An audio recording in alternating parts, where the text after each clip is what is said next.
lire la politique. Et donc Luce Perrault qui reçoit Gilles Boyer. Alors Gilles Boyer, vous avez sorti un nouveau livre, toujours coécrit avec Édouard Philippe. Vous l'avez titré « Impressions et lignes claires ». Il y a des têtes de chapitre aussi ou dénominations peu explicites. Pourquoi ce côté à la fois mystérieux et politique pour un livre qui, en résumé, pourrait être un opus sur l'art de gouverner? Qu'est-ce qu'on a voulu faire avec Édouard Philippe en sortant de Matignon, chacun à sa place, lui en tant que Premier ministre, chacun le sait, et moi en tant qu'un de ses proches conseillers pendant 2 ans. On a voulu raconter, pas sous forme de journal ou de chronique, les ressentis, les impressions que nous laissait cette expérience qui a été particulièrement riche, 3 ans dans une fonction Premier ministre qui est particulièrement difficile, délicate, tous ceux qui l'ont occupé le disent, et en plus dans une période qui a été traversée, chacun le reconnaît, par des crises profondes et inédites. Et on a voulu, avec Édouard Philippe, raconter ce que cette expérience nous a inspiré, la manière dont nous avons vécu l'exercice du pouvoir dont nous n'avions jusqu'alors qu'une connaissance livresque, théorique, et c'est quand même très différent de pratiquer. Un peu plus que théorique, quand même. Oui, certes, mais enfin, quand on pratique les institutions, c'est totalement différent. On peut lire tous les livres de la planète sur la Ve République. Quand on pratique son fonctionnement, on a un regard forcément différent. Alors, d'abord, Matignon, c'était sous-entendu, mais pas clairement dit. Et vous expliquez que ce qui arrive pendant ces quelques jours d'attente, et même le jour même de la passation de pouvoir et de la nomination d'Édouard Philippe, je ne sais pas qui l'écrit, si c'est lui, si c'est vous, il y a quelques fois des endroits où on peut se dire, là c'est lui, là c'est l'autre, mais vous dites c'est la peur terrible, l'angoisse. C'est le vertige, en fait, du pouvoir. Oui, il y a eu quelques journées, là, au début du mois de mai 2017, tout le monde s'en souvient, entre les 2 tours de la présidentielle, juste après la victoire du président, où tout le monde s'interrogeait sur l'identité du futur Premier ministre, et où Édouard Philippe savait qu'il était pressenti d'une certaine manière, mais n'avait aucune assurance. Donc ça pouvait être lui, mais enfin ça aurait pu être beaucoup d'autres personnalités qui étaient à l'époque citées. Et donc je compare ça volontiers à un artiste qui, avant d'entrer sur scène, ressent une peur panique ou un trac, ou vous-même peut-être avant d'arriver à l'antenne, mais dès lors qu'on est à l'antenne, ce trac s'évanouit, dès lors qu'on est dans l'action, dès lors qu'on a prononcé la première phrase. C'était un petit peu pareil, et c'est vrai qu'Édouard assume, on le raconte dans le livre, que avant, on a peur. Parce que tout d'un coup, on est propulsé dans une fonction, on a beau se dire j'aime la politique, j'y ai réfléchi, on a beau dire j'y ai réfléchi, on a beau dire peut-être que je suis prêt, au moment où ça arrive, il y a un moment, et c'est plutôt un sentiment qui est sain, vous voyez, c'est pas souvent admis en politique. Mais pourtant, non, c'est la première fois que je le lis, oui, mais j'ai une très longue expérience des livres politiques. Non, mais je trouve que c'est plutôt sain, dans la vie, la peur, le doute, c'est des sentiments qu'il faut, je pense, pas cacher, parce qu'ils sont sains. Et moi, c'est plutôt les gens qui doutent de rien qui me font peur, je dois vous dire. Alors, est-ce que l'estomac se dénoue au moment où le nom d'Édouard Philippe est prononcé par le secrétaire général de l'Élysée, ou au contraire, il se noue encore plus fort? Édouard raconte qu'il a perdu 6 kilos en une semaine. Sa maman n'est pas contente. Avant la nomination, que sa maman n'est sans doute pas contente, mais qu'après, d'une certaine manière, les journées s'enchaînent, vous voyez ce que je veux dire, on n'a plus le temps de réfléchir à ce qu'on est, à ce qu'on va devenir. Il y a l'implacable machine de Matignon. Oui, on enchaîne les journées, on a des décisions à prendre, on a des réunions, et donc on essaie de faire le mieux possible tous les jours, vous voyez, donc c'est plus la même forme d'angoisse, il y a une responsabilité, il y a une gravité, mais c'est plus une angoisse. Alors, quand je disais que c'était un livre sur l'art de gouverner, vous expliquez d'abord que tout se joue entre 4 personnages, 4 indissociables. Les Français ne le savent pas. Pour eux, il y a le président, il décide, il y a le Premier ministre qui gouverne, mais c'est un peu flou tout ça. Là, vous le racontez de l'intérieur. Expliquez pourquoi c'est essentiel que ces 4 personnages entourés de hauts fonctionnaires qui connaissent et qui maîtrisent la machine doivent s'entendre, et que là, la ligne doit être claire. Oui, on essaye de décrire de l'intérieur le fonctionnement de nos institutions qui sont souvent, à notre avis, présentées de manière un peu fallacieuse. On nous explique que le président décide de tout, on nous explique qu'on vit dans un régime présidentiel et à notre avis, rien n'est plus faux. Et en effet, nous décrivons au sommet de l'État ce qui est présenté comme une diarchie, souvent, le président, le Premier ministre, mais qui en vérité, avec chacun leurs plus proches collaborateurs, le secrétaire général de l'Élysée, le directeur de cabinet de Matignon, à eux quatre, ils font tourner l'État, ils font tourner la machine politico-administrative française. Et c'est en effet, ça n'a pas souvent été présenté ainsi, et d'ailleurs je ne sais pas si on pouvait dire la même chose au cours des mandats précédents, parce que nous n'étions pas là. Voilà. Mais c'est vrai que l'importance... Et vous ne pouviez pas dire que les quatre s'entendaient et fonctionnaient comme ça. Je ne peux pas le dire parce que nous n'étions pas là, mais en l'occurrence, entre Emmanuel Macron et Alexis Kohler d'un côté, entre Édouard Philippe et Benoît Ribadeau-Dumas de l'autre, il y a eu pendant 3 ans un fonctionnement à 4 d'une grande fluidité, et c'est très important que, au-delà des discussions politiques que peuvent avoir le président et le Premier ministre, il y ait à leur côté la cheville ouvrière de la mise en œuvre et de l'exécution, parce qu'on voit bien que c'est souvent là où le bât blesse. Alors, vous expliquez aussi, il y a un très long hommage, et ça, moi, je dois dire, qu'en spécialiste du livre politique, je l'ai rarement lu aussi. Vous expliquez que la Constitution de la Ve République, telle que Michel Debré l'a écrite, est une merveille d'équilibre, une merveille de texte bien préparé, bien huilé, et que finalement elle a démontré toutes ses qualités dans toutes les situations, les réformes, les cohabitations. Expliquez un petit peu cette approche que vous avez tous les deux en tant que juristes, parce que vous êtes juristes tous les deux. Oui, c'est vrai. Alors d'abord, c'est un très beau texte, il faut le lire. Oui. On ne prend pas toujours le temps de le lire. Mais il faut, parce que c'est un texte magnifique. C'est un très beau texte qui a toutes les apparences de la clarté quand on le lit, mais qui en fait est un monument d'ambiguïté aussi. Et c'est très bien comme ça, parce qu'au fond, une constitution, elle vit à travers son fonctionnement, et il faut pouvoir garder de la latitude dans la manière dont on la fait vivre. Et nous la décrivons comme une merveille, ce qui n'est pas souvent dit en France. On critique beaucoup nos institutions et on a toujours envie. Il y a toujours quelqu'un pour dire il faut changer de constitution et ça ira beaucoup mieux. Mais en vérité, avant d'en changer, il faut vraiment faire attention. Il faudrait la lire déjà. Oui, probablement, il faudrait la lire. Et surtout, la nôtre est une merveille d'équilibre des pouvoirs, contrairement à ce qu'on lit et ce qu'on entend parfois. C'est-à-dire qu'il y a des pouvoirs, il y a des contre-pouvoirs. La Ve République est un régime parlementaire, contrairement là aussi à l'idée reçue qui circule. Il faut une majorité à l'Assemblée pour gouverner. Et d'ailleurs, en période de cohabitation, on l'a bien vu. Quand on n'a pas de majorité, fonctionne. Quand on n'a pas de majorité à l'Assemblée, le président est réduit, il a des compétences très réduites. Bon. Et donc ce sont les élections législatives qui sont en fait les élections centrales de la Ve République, simplement aujourd'hui par une espèce de transformation du débat public. Aujourd'hui, c'est la présidentielle qui focalise l'attention parce que les législatives suivent juste après. Et donc on essaye dans le livre de raconter cet équilibre et de dire que c'est particulièrement périlleux et risqué de changer un paramètre parce que c'est un équilibre. Vous voyez, quand on a changé le mandat présidentiel, en fait, on a modifié globalement... Vous dire le quinquennat. Quand on a modifié la durée du mandat présidentiel, pour arriver au quinquennat, en fait, on change un chiffre dans la Constitution. Ça paraît rien du tout, mais en fait, on modifie tout un équilibre. Et je vois beaucoup de gens qui disent qu'il faut supprimer le poste de Premier ministre. Bon, ça aussi, dans les faits, comment ça se traduit parce que c'est pas évident. Donc, dans la distribution des rôles, oui. Le Premier ministre était essentiel. Il a un rôle éminent dans la Constitution, et c'est vrai que le président, il a une autorité politique très forte, il a été élu par l'ensemble des Français, alors que le Premier ministre est nommé et révocable, mais... sans l'accord de son Premier ministre, un président ne peut pas faire grand-chose. Donc c'est ça qui est intéressant, qu'on ne dit pas souvent. On le dit, je l'ai rarement entendu.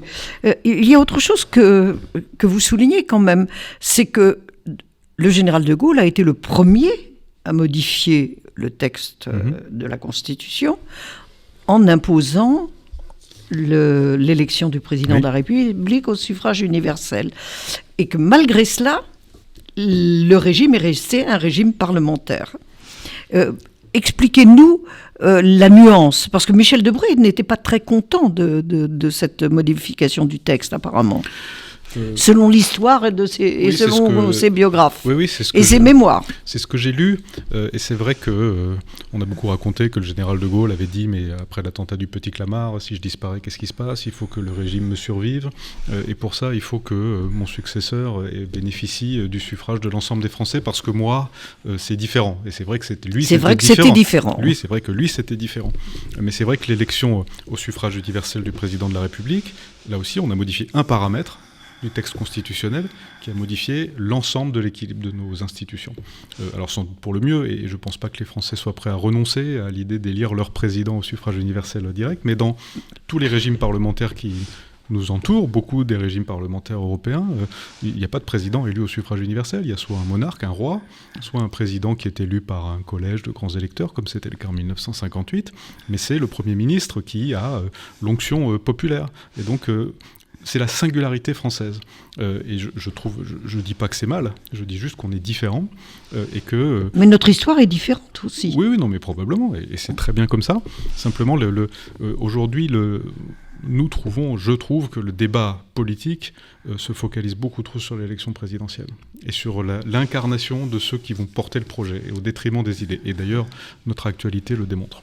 Alors, vous précisez aussi, et que vos futurs lecteurs le sachent, aucune anecdote, aucune retransmission des échanges entre le président et le Premier ministre ne seront galvaudées dans ce livre. Vous dites que c'est la condition aussi pour que fonctionne la confiance entre le président et son Premier ministre. C'est pas le cas de tous les hommes politiques, hein. Il y a beaucoup des très proches qui se sont précipités pour vendre... Oui, chacun fait ça comme il estime leur devoir confidence. le faire. Mais dans l'idée qu'Édouard Philippe se faisait de la fonction de Premier ministre, il y avait cet espace de dialogue, de confidentialité sur tous les échanges qu'il pouvait avoir avec le président. C'est Alain Juppé qui nous a appris ça. Lui ne racontait jamais ses échanges avec Jacques Chirac ou avec Nicolas Sarkozy. Parce que c'est sacré, et si le président ne peut plus parler en ayant l'assurance que ses propos ne vont pas se retrouver dans la presse, il n'y a plus de dialogue. Voilà. Et c'est ce qui a permis, je crois, pendant 3 ans, au début du quinquennat, d'avoir un fonctionnement à la tête de l'État qui était fluide et confiant. Et c'est, je trouve, une bonne règle. Et dans le livre, on n'a pas souhaité faire parler d'autres gens que nous. Voilà, c'est notre point de vue. Il est discutable, il sera discuté, mais c'est notre point de vue. Et on n'a pas voulu faire dire à d'autres personnes, à commencer par le président de la République lui-même, des choses que nous avions envie de dire. Interpréter ce qu'il pouvait penser. Mm-hmm.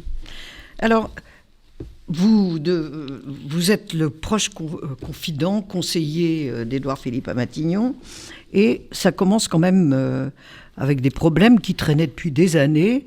Vous vous retrouvez avec l'histoire des zadistes de l'aéroport, le fameux aéroport de Nantes, un dossier qui traînait depuis quelques 30 ans quand même. Comment expliquer que de gouvernement en gouvernement, vous ayez hérité de ce cadeau empoisonné? Alors on le raconte dans le livre, et c'est un sujet, moi ça m'a passionné ce dossier, parce que c'est un dossier emblématique de la manière dont l'État peut lui-même se mettre dans l'embarras. Se tirer une balle dans le pied. Oui, faute de décider, les années passent, les décennies passent, c'est même 50 ans, Luce. C'est pas 30 ans, c'est 50 ans, parce que ça date de 1970. Et donc, lorsqu'on arrive à Matignon, il faut décider, parce que tous les élus locaux, les riverains, tout le monde attend la décision. Est-ce qu'il faut faire ou pas un aéroport à côté de Nantes? Alors aujourd'hui, c'est une décision que tout le monde a oubliée, qui paraît facile, mais sur le moment, c'est un dilemme incroyable, parce que, évidemment, d'un côté, vous avez ceux qui disent « mais on ne peut pas laisser bafouer l'autorité de l'État ». Ils ont raison, on ne peut pas laisser s'installer des occupants illégaux sur la zone, qui bloquent des routes, qui commencent à construire des immeubles en dur, en plein bocage, pour empêcher la construction de l'aéroport. On ne peut pas laisser faire ça, et ils ont raison. Et de l'autre, vous avez... les écolos. Vous avez l'évolution de l'opinion qui fait que notre passion pour l'avion, avant même le Covid, commençait déjà à s'étioler, qu'on se demandait si au fond c'était bien d'encourager le trafic aérien dans cette région. Vous avez tout ça qui se mêle, vous avez 50 ans de report, vous avez le référendum de François Hollande qui rajoute à la confusion en fait, parce que les habitants de Loire-Atlantique, 55-45, disent il faut faire l'aéroport, enfin on est bien avancé, il y a toujours l'opposition, il y a la moitié des gens qui votent pas et la moitié des gens, l'autre moitié qui sont contre. Donc si vous voulez, et nous on décide en sachant que quoi qu'on décide, il y aurait de fortes critiques. évidemment. Et la décision de ne pas faire Il n'y l'aéroport... avait que des coups à prendre. Oui, bien sûr.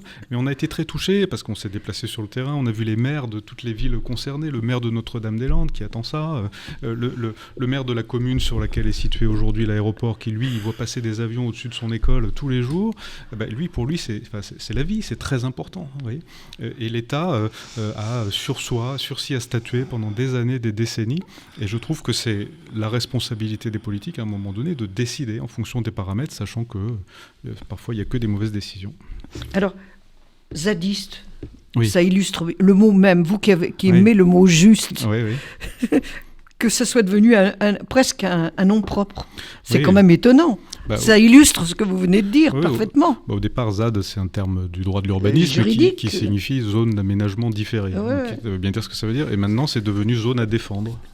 Voilà. Alors, autre problème que vous soulignez, la prise de conscience de l'écologie qui, en réalité, traverse tous les partis. C'est pas réservé à un parti, l'écologie. Tout le monde se soucie de l'avenir de la planète. Mais vous dites, nous avons gagné en France grâce au général de Gaulle qui a imposé le nucléaire et qui a fait que nous avons une électricité propre avant tout le monde. Donc vous êtes pro-écolo, pro-nucléaire et écolo en même temps. Expliquez, c'est pas contradictoire justement. Je ne crois pas que ce soit contradictoire, c'est un débat qui est très passionné en France. Alors le nucléaire, pour certains c'est le diable et pour d'autres c'est une énergie qui n'est pas parfaite bien sûr parce qu'elle produit des déchets, elle a parfois créé des accidents à travers le monde. Mais enfin elle nous permet de produire une électricité décarbonée et ne permet de ne pas dépendre des gazoducs de M. Poutine pour notre fourniture en énergie. Donc c'est quand même un choix particulièrement fort. Et surtout... Et pertinent. Nous ne disons... à notre avis pertinent. Et nous ne disons pas que le nucléaire est idéal et nous ne disons pas qu'il fait partie d'une vie parfaite dans 50 ans. Mais nous disons que nous ne pouvons pas nous en passer dans les prochaines années, dans les prochaines décennies et qu'il faut s'organiser pour à la fois organiser la transition écologique vers des énergies propres qui aujourd'hui ne sont pas là, ne sont pas en capacité de nous fournir en électricité, de nous fournir l'ensemble de nos besoins et en même temps de se dire qu'il va falloir qu'on s'en passe mais que l'idée de se dire qu'on peut arrêter demain matin le pétrole, le charbon, le gaz et le nucléaire, c'est une vue de l'esprit. Et donc on appelle, dans notre livre, à aborder ce débat de manière plus rationnelle que passionnelle. C'est ce que n'a pas su maîtriser quelque part Nicolas Hulot dans l'exercice de ses fonctions. On en parle beaucoup parce que c'était un ministre, c'est vrai, emblématique du début du quinquennat. Et Nicolas Hulot, et moi je l'ai trouvé très touchant, habité par la cause qu'il défend, évidemment, mais il ne voyait plus ce qu'on faisait, il ne voyait plus que ce qu'on ne faisait pas, parce qu'il était, je pense, sous pression de beaucoup de ses amis, et donc je pense que je ne suis pas certain qu'il a été très heureux, en fait, d'être ministre. C'était peut-être pas le bon choix pour lui. Je ne sais pas. Alors, vous avez dû affronter les gilets jaunes après les zadistes, ça c'était aussi quelque chose de tout à fait nouveau. Oui, c'était... On ne savait pas d'où ça sortait. Oui, on raconte dans le livre, c'est la France... C'est très très passionnant, comme vous le racontez, parce que ça tombe, ça sort, on ne sait pas où, quoi. Oui, c'était... Comment dire, lorsqu'un gouvernement doit affronter un mouvement social, on cherche... Mais c'est pas le même. On cherche à identifier un chef ou des représentants, et puis on cherche à identifier des revendications. Mais là, on n'avait ni représentant, ni chef, ni revendications. Ou plus exactement, la liste des revendications, elle s'allongeait tous les jours, elle n'était pas la même selon les interlocuteurs. Et dès que ce mouvement a essayé de désigner des chefs de file, des représentants pour venir dialoguer avec le gouvernement, ils étaient stigmatisés et menacés par les autres. Et donc pour tout gouvernement, c'était un défi d'aborder ce mouvement inédit qui correspondait à une accumulation de causes, la relation avec la voiture n'y était pas pour rien, le ras-le-bol fiscal, la France qui travaille, qui a du mal à joindre les deux bouts, c'était pas la France au chômage, c'était la France qui travaille. Et notre premier réflexe, on le raconte dans le livre, c'est de se dire qu'il faut qu'ils désignent 3, 5, 10 représentants et puis qu'ils fassent une liste de ce qu'ils veulent et puis après on peut commencer à discuter, on ne pourra pas tout faire. On n'a jamais eu ça et du coup Mais c'était pas possible. Et du coup c'était très difficile d'appréhender ce mouvement, c'est vrai. Et finalement le président a choisi d'en sortir par le dialogue avec les Français directement. Oui, et ça a très bien marché. Son idée de grand débat, on se souvient des heures qu'il a passées avec les maires de France, ça a été très porteur. Alors, autre épreuve pas prévu non plus et que personne ne pouvait se figurer, c'est le confinement, la crise du Covid et tout au début, les municipales du 15 mars qui arrivent alors qu'on vient de fermer les restaurants. Ça a dû être terrible. Mais là encore, constitution, texte, juriste, on ne peut pas priver les Français de la liberté de voter. Oui, on a été, Édouard Philippe et moi, un peu estomaqués du débat qui est survenu la veille des élections, le samedi 14, la veille du premier tour. On avait des bons esprits qui nous expliquaient qu'il fallait annuler une élection. Enfin, je veux dire, en vertu de quel pouvoir, en vertu de quel texte. Je veux dire, il faut s'imaginer. Enfin, je veux dire, ça n'existe pas dans une démocratie. Vous aurez reproché une forfaiture. Ben, sans doute, oui. En tout cas, ça n'existe pas dans une démocratie. Et c'était une période incroyable. Il faut s'imaginer.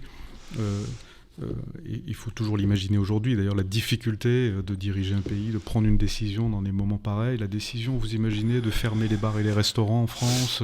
Même pendant la guerre, ils étaient ouverts. Enfin, il faut imaginer le séisme que ça représente. Une absence totale de référentiel avec une crise équivalente. Et les informations qu'on reçoit, et c'est ça qui est frappant, qui sont partielles, contradictoires, avec des experts qui ne sont pas d'accord entre eux, parce qu'eux non plus n'ont pas affronté la même crise. Et pourtant, il faut décider vite. Et donc, on raconte ça pour expliquer quoi ? Pour expliquer que, y compris aujourd'hui, ça vaut aussi pour les décisions qui sont prises aujourd'hui. Pour ce qui va se passer dans quelques jours. Qu'il faut avoir du respect pour ceux qui, dans un moment pareil, sont à la barre. Parce que c'est pas facile et que quoi qu'ils décident, on trouvera toujours quelqu'un qui n'est pas d'accord ou qui n'est pas content. Ça, c'est la vie de la démocratie, particulièrement dans un moment aussi délicat. Alors, justement, dans une période aussi délicate, il y a autre chose qui a été quand même votre souci permanent à tous les deux, en bons jupéistes, c'est la dette. Oui, dans le livre, on met en rapport en fait les deux dettes que nous sommes en train de laisser à nos enfants, la dette financière et la dette écologique. Parce que ce sont les mêmes ressorts, c'est-à-dire notre préférence pour le présent. Le fait de refuser, de renoncer à un bénéfice aujourd'hui pour un profit plus important demain. Bon, ça, ce sont des contradictions humaines qu'on rencontre dans tous les domaines. Mais je ne sais pas si c'est être jupéiste que d'être ça, j'espère juste que c'est être un dirigeant responsable, de se dire que les cordons de la bourse, c'est pas... maintenant, j'ai entendu dire, oui, c'est une logique de comptable, etc. Donc comme si c'était devenu un défaut d'être attentif à la bonne gestion des finances publiques. Je ne crois pas, parce que la dette d'aujourd'hui, c'est les impôts de demain, il ne faut pas s'illusionner. Et moi, je n'ai pas envie de laisser à mes enfants le poids de cette dette, que l'idée que mes enfants puissent jamais prendre leur retraite. C'est des choses qui nous menacent, si on n'y prend pas garde. Donc l'idée de se dire, oui, on verra maintenant, on paiera plus tard, c'est une idée qui nous paraît quand même très baroque. Alors, ça a l'air très austère, toutes les questions que je vous pose. Ah, vous trouvez, oui. Mais en fait, c'est un livre quand même joyeux et optimiste. Et vous évoquez des moments particuliers qui sont particulièrement savoureux. Vous avez eu l'idée de rencontrer les anciens premiers ministres pour discuter avec eux de leur expérience. Alors, Édith Cresson, directe et vive. Édouard Balladur, toujours onctueux. Alain Juppé, amical et paternel. Normal. Vous êtes ses enfants politiques. Manuel Valls, chaleureux, direct, attachant. Jean-Pierre Raffarin, réconfortant et avisé. Bernard Cazeneuve, lucide et critique, mais drôle et intelligent. Fabius, statut du commandeur, comme toujours. Et Lionel Jospin, merveilleux convive d'un déjeuner de juin 2020, passionné, curieux, convaincu. Convaincu de quoi ? Que Matignon, c'est pas l'enfer ? Oh non, c'est pas l'enfer. D'abord, Édouard Philippe l'a jamais décrit comme ça, parce que c'est un endroit où on décide, c'est un endroit où c'est évidemment une fonction difficile. Bon. Et Édouard Philippe a perpétué la tradition qui est de recevoir ses prédécesseurs. Et je ne sais pas si vous avez remarqué à quel point il y a une différence de tonalité et de langage entre ceux qui ont exercé des responsabilités importantes et ceux qui ne l'ont jamais fait. Jamais exercé, absolument. Et ça me frappe. C'est une différence de gravité, une différence de l'intime conscience, l'intime conviction que ce qu'on fait est difficile. Et il y a une forme de club, oui, de solidarité des anciens premiers ministres avec celui qui exerce les fonctions, parce qu'eux savent à quel point c'est difficile. Alors, pour conclure ce livre et cette interview sur ce livre, je vais vous vous poser une dernière question. Vous nous parlez un tout petit peu du monde d'avant, mais parce que c'est déjà de l'histoire. Pas du tout du monde d'après, parce qu'on a l'impression que vous ne savez pas très bien ce que ça veut dire. Mais vous nous parlez de la France d'ici et de maintenant, comme l'avait évoqué François Mitterrand en 1981. Ah, ici et maintenant. Ici et maintenant. Est-ce que c'est la bonne conclusion ? Si vous voulez, en tout cas c'est la vôtre. Non, on raconte ce qui a changé dans la vie politique entre le moment où on a commencé et maintenant. Et c'est vrai que la vie politique, elle est comme la vie tout court, elle change, elle évolue. Mais après, dire de quoi demain sera fait, ce serait bien présomptueux. Alors,